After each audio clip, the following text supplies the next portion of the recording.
going? Hi! You came back! I think. I don't know. Unless you hit this link by accident. But anyways. So today I'm going to show you one of my favorite toys. I wanted to mix it up and do something a little different. So we will get back to listening to records and stuff, but I wanted to show you my toy. So this is an Arturia Keylab 88. 88 because it has 88 keys.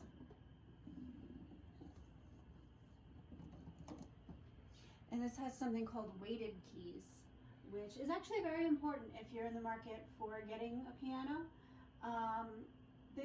You could either call this an electric piano or a synthesizer, but it is not a keyboard. A keyboard basically, well, technically this has a keyboard, but a traditional keyboard, you can actually like put your fingers under the keys and they're very light. This has something called weighted keys, which means that it kind of gives you a little bit of resistance as you play, and it really simulates a real piano, the feel of it. I'm gonna turn it on. I didn't want to turn it on without you guys either, so I have it hooked up to my laptop, and it runs off that. So here we go.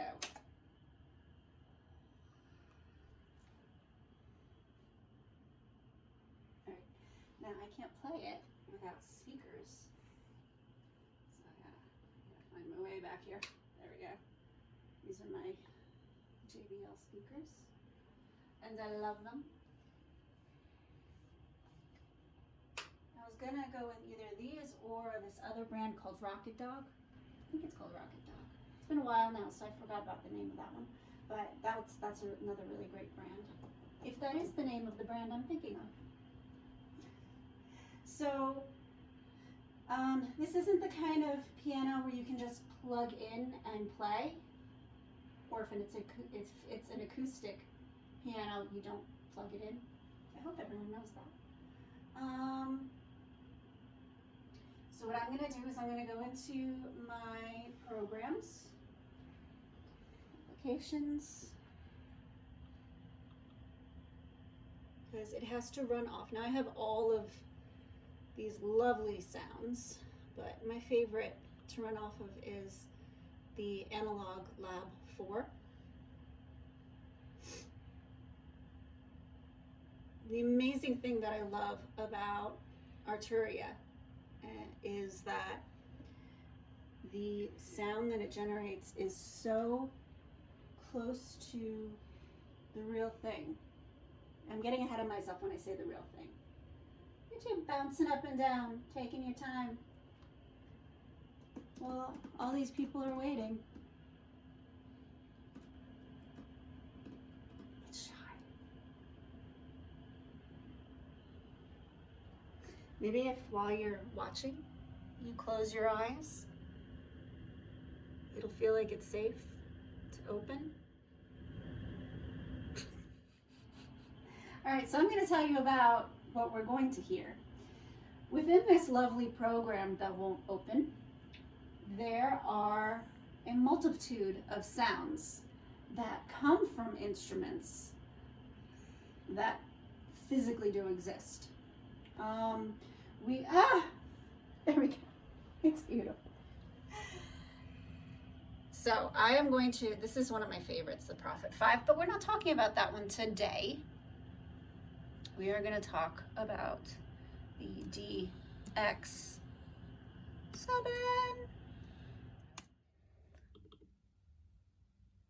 The DX7. Now, when I say that these instruments physically exist in real life, you can purchase a DX7. They're a little hard to come by because it's a highly sought after sound. It's one of those sounds that is responsible for one of the main feelings of sound that you heard in the 80s a lot. And I would actually challenge you, because we're going to sample all these sounds that come from the DX7 that I have access to. And backtracking just a little bit, when I said that I really love Arturia because the sound effect, this is not a DX7 keyboard, but the sound that I am going to play is going to basically sound like I have a DX7. Now I'm starting you guys off with this one because this particular keyboard that you see here, I remember when I was little, back in the 80s, my dad used to work for different companies that would hire him to enhance their technology. Companies like Roland and Yamaha. So he would go and he would take whatever piece of equipment they wanted enhanced and he would bring it home to our house. And I remember you really couldn't go out into the living room or the dining room. He would just have amplifiers opened and their guts everywhere, and he would just work on things, and he was kind of obsessed with that. But that's neither here nor there. I remember one day he brought home a DX7 and it was so much fun to play with. I remember just sampling the sounds and I would just start laughing because it was so ridiculous, the sounds that I was hearing. And for those of you that don't know what a synthesizer is, it's basically you're synthesizing sound. It's like creating a sound effect that is not physically happening in the room. So I'm going to show you a sample of that. So this is the Yamaha DX7 and it's under the category of keys. So it's going to sound like a piano. But this is where you want to start challenging your ear. What exactly does it sound like? What kind of piano does it sound like? And that's where you can start really developing your ear and become more sensitive to all these different sounds. Because there's a lot of them out there in the world. All right, just gonna play. Oh, it's pretty.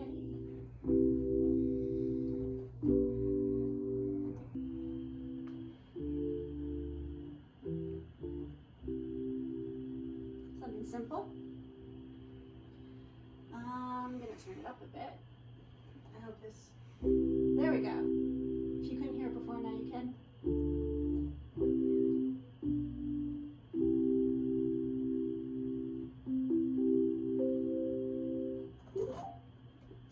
All right, so that had kind of like a bell-like quality to the sound.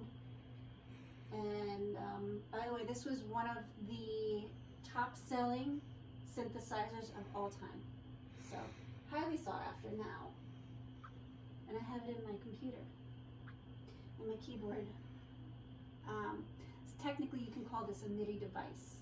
And what MIDI is if you're not familiar with the term MIDI, you can just think of it like I play these buttons and it creates information that the computer can read and then generate back out. This is a brass sound. I'm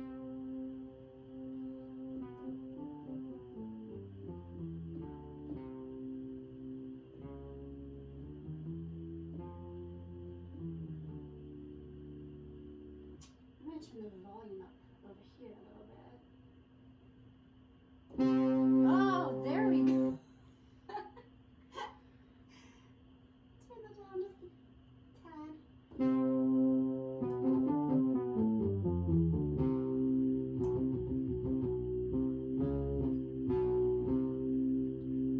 Now, here's where I like to really pay attention and make mental notes when I hear a sound so that I know how to discern one sound from the next. Now, when I hit this, on the high end, you can hear it's like a little bit more brassy. On the low end, it's a little bit smoother. And it gets a little bit crunchy on the high end.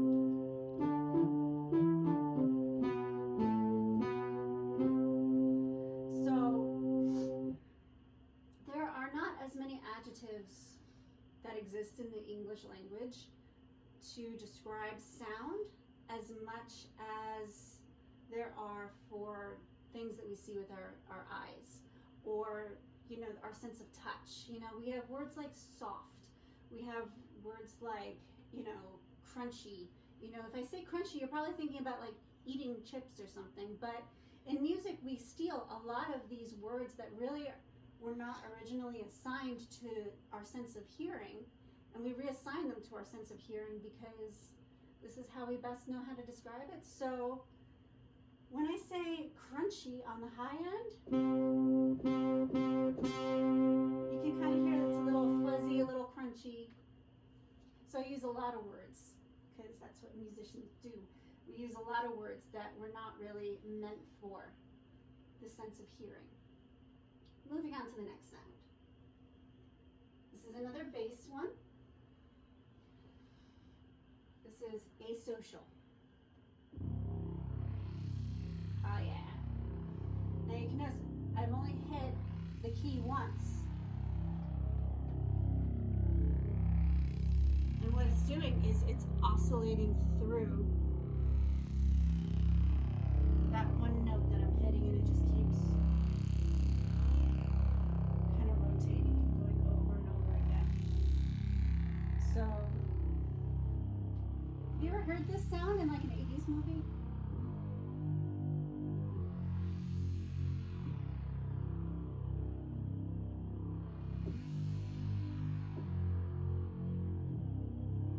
No, I'm just making it up.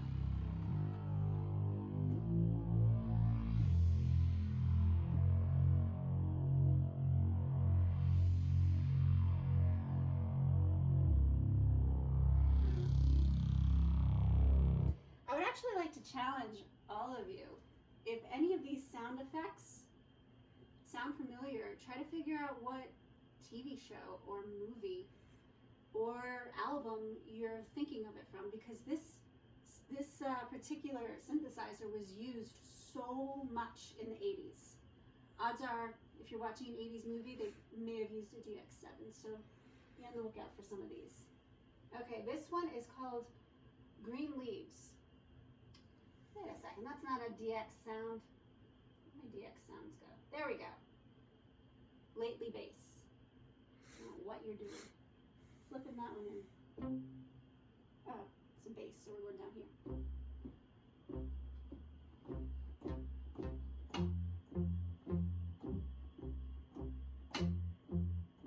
Sorry about my ring. Added percussion. Another bass sound. This one's called Olympus, and it's a brass sound.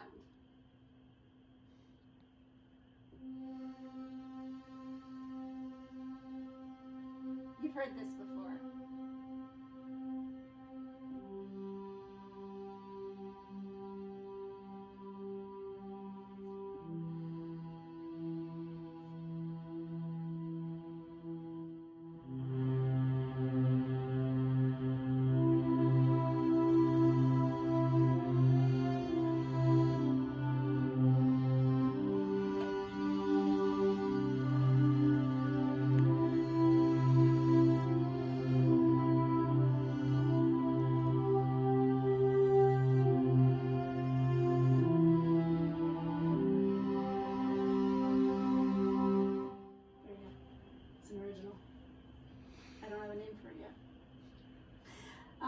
I was actually just having a conversation with one of my piano students the other day, and we were talking about how much sound really dictates and drives your creativity.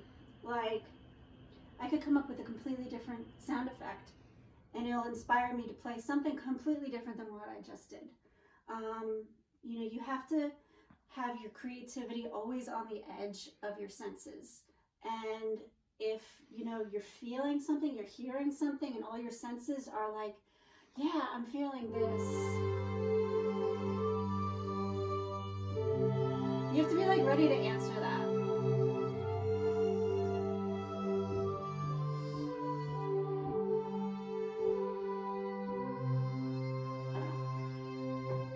Whatever. But, you know, if this is something that interests you, nothing I just played was that difficult at all. I was just really inspired and driven by these sound effects, these synthesized sound effects. So, for today. Subscribe. It has to stay in one spot, right? I have my producer behind the camera. So here, this is where I want the subscribe button to go. So subscribe to my YouTube channel. I am trying to put one out every week, but you know, sometimes I'm busy. I don't know, not all the time. Thank you again for watching, and I hope that you enjoy our time together as I really find a consistent thing that I want to really pursue with my YouTube channel. For the most part, I'm just inspired by sound. And whether you are a musician, you're beginning, or you're seasoned, or you know nothing about music,